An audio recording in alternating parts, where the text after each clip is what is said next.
Hello guys, today I'm gonna take you through a booty workout at a powerlifting gym. It's a strongman gym actually. Oh, strongman gym, and I'm gonna be a strong woman. Just kidding. So this will be our last gym date before I go to Texas, which the first date was also a gym date. So that is #gym_life. And yeah, I'll take you guys through that. Hope you guys enjoy the booty workout.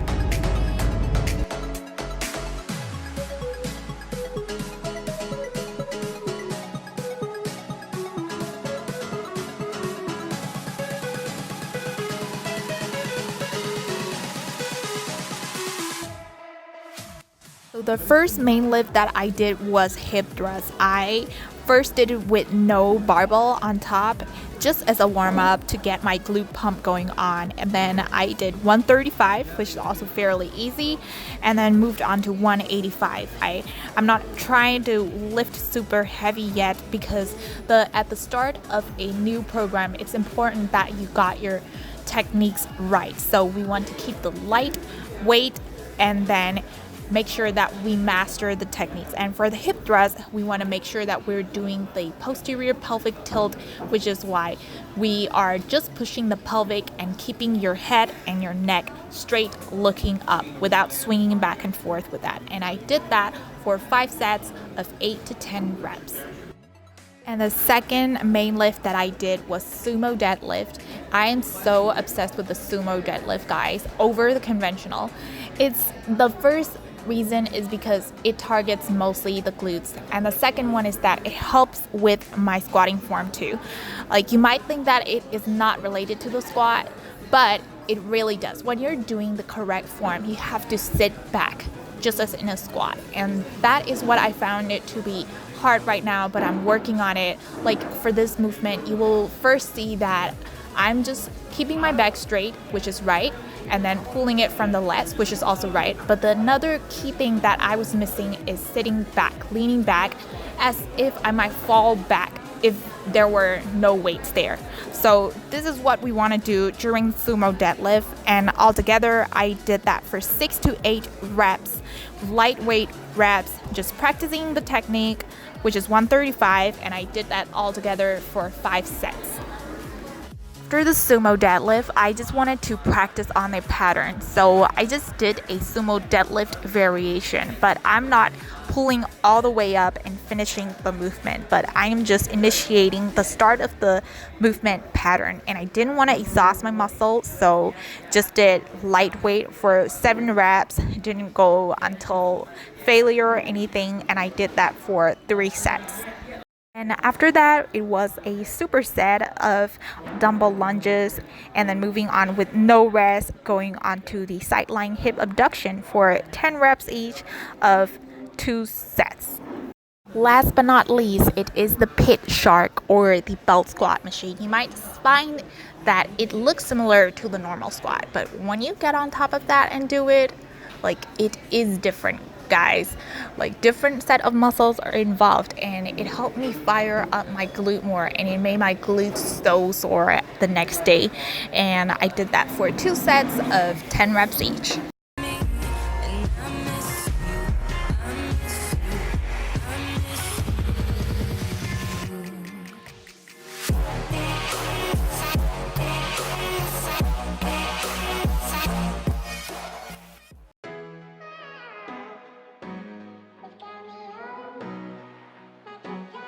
Back from the gym, one thing I want to talk about is how I feel while lifting at the gym. I'm sharing this to expose the truths of what I actually feel internally inside, and I just want to connect with you guys. So for most of you who do not know me, I have been lifting just in my apartment gym for like a year, and before that I used to lift at school, and so I deadlifted, I squatted and all that with a barbell. But for a year, my goal has been just to like save as money as I could. That's why I have been just going to my apartment gym, which is like for free. So necessarily I wasn't gaining any strength. So my muscles, they were growing, but it doesn't necessarily mean that I'm like getting stronger. I mean, I'm getting stronger in terms of being able to do more reps with those exercises, but if you want to go heavy on like a barbell deadlift or sumo squat deadlift. You can't just progress by using with a normal dumbbell, but you just have to use the barbell itself in order to get stronger. Today when I went there, it did open up my mind to about lifting at a specific gym. So if you're lifting at a gym where serious people lift and their main goal is to achieve strength as much as possible, then it just grows on you too, for you to become your best. Because sometimes when I'm lifting in my apartment gym, I feel like I'm not progressing. I get distracted pretty often, and sometimes you think like you have achieved your, like you're doing really good, and that mentality can sometimes be toxic too, because not pushing yourself hard enough. But when you're like in this time of gym where there are all strong people, you really see those people grinding like all the time, and you don't even feel like the need to check out your music or need to scroll through social media while you're at the gym. So that is really a huge advantage of it. But the downside of it, for me, I felt that kind of emotion while I was at a powerlifting meet too, watching my boyfriend and also lots of other people, like especially women who are around my age, but they can like lift so strong. I've been lifting, but why am I not getting this strong? And you somehow just start to compare your numbers, your lift numbers to other people. Even as someone who's not competing, but also watching, because that's sometimes what gets into me. And sometimes like in this gym, I saw a girl who was around my frame, but she was lifting like 350 pounds for deadlift, like 4 reps or something, and it's that crazy. She has a really nice butt too, and then you start to wonder like, oh my god, like I'm not great enough in lifting, or I'm not good enough mentality. So like as someone who is into fitness, and if you sometimes feel like that in the gym too, I can totally relate to you. But what we have to know that is that like everyone must start from somewhere. Maybe some people have more genetics. Like I'm not like blaming it on genetics, trying to rationalize it in that way, but there are so many, like some people are given more advantages, so you just have to understand. I'm not trying to give excuses, I'll try to work on my own, but what I want to say is everyone is going through their own journey, so you just have to focus on your own. And if you start to compare yourself with other people, then you might lose focus on what you should be doing instead. I hope that makes sense. So like I was trying to talk to that girl, trying to find out how she has been so strong, and how long she's been lifting. She's been lifting around 4 years, just like I do. And then I somehow started a really weird conversation. I'm like, are you finishing that set? And my boyfriend was like saying that it's funny that I was saying, because it's like a conversation ender. So it was like kind of awkward. He thought it was awkward, and he didn't mean to like make fun of me in a mean way, but I somehow interpreted it as mean. It was just a really bad emotional cycle for me, and I started to get teary. I don't even know why. Like it happened during the powerlifting meet too. Like at the end of the day, I was looking at everyone getting prizes, and then I just start to like tear up looking up, like everyone's achievement, and you're just sitting there doing nothing. Like, I don't know.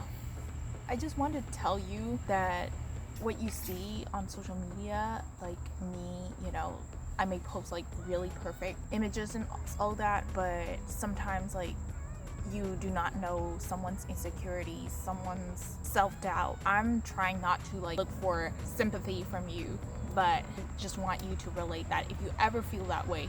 Like what has helped me in terms of comparison, whether it is like getting strong in fitness, one thing is noticing that my interior self, who I am inside, cannot be determined by my exterior self. There will always be someone who has a nicer butt than you and lives stronger.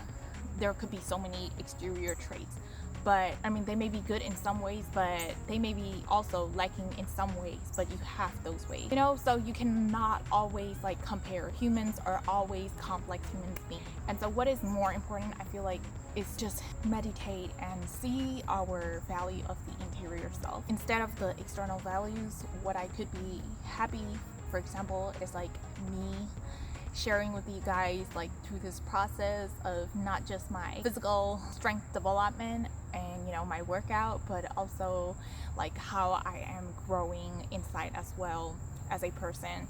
So I can be really happy about that, and I can be happy that I get to go to that gym today. Like, there's so many things to be grateful about. Noticing the value of your interior self, it has really helped me. Yeah, another thing is humans are really complex human beings. You can always compare one person to another, and you're always working on your own path, own journey. And what matters more is when you start loving the learning process itself, and even if you enjoy failing, like me, even if I start enjoying myself making mistakes in my form and trying to improve, if I love that process, then and not worry about, you know, getting a prize in a competition or recommended by other people that I look good or I'm strong or whatever that is, if I start to love the interior process itself, then you can be really genuinely happy. That is the difference between people who are happy all the time and people who are not. Because there is one girl that I saw at the gym, she was lifting, I'm not trying to like sound it in a mean way that she is benching like, oh really, you know, she's super weak or anything. Maybe she just got started, you know, but her energy is just so blissful. But for me, on the other hand, it's like I can lift pretty heavy, but still I see people who can lift, and I'm like having this mental battle in my head. So yeah, there can be two different mindsets. So no matter where you are, just be happy and be grateful and enjoy that. So want to share that. So I just want to end this video on a happy note. Hope you guys enjoy the booty day, and also you guys can relate to this internal, you know, being vulnerable. I'm just being vulnerable with you guys. So yeah, I hope this was a wholesome, all-rounded, not just external shelf, but also I'm sharing with you guys what cut is in my soul. So yeah, I really hope that you guys progress through anything, like fitness wise or whatever struggle that you have. Do not give up, and don't compare yourself with other people. You are going to do amazing. You are on your own path, and just live your life to the very fullest, like more than 100%, and enjoy every single moment of it. Enjoy even the struggles, the failures, because you will learn a lot from it, and just have fun doing that. So I just want to say that, and thank you so much for watching. I will see you on my next video.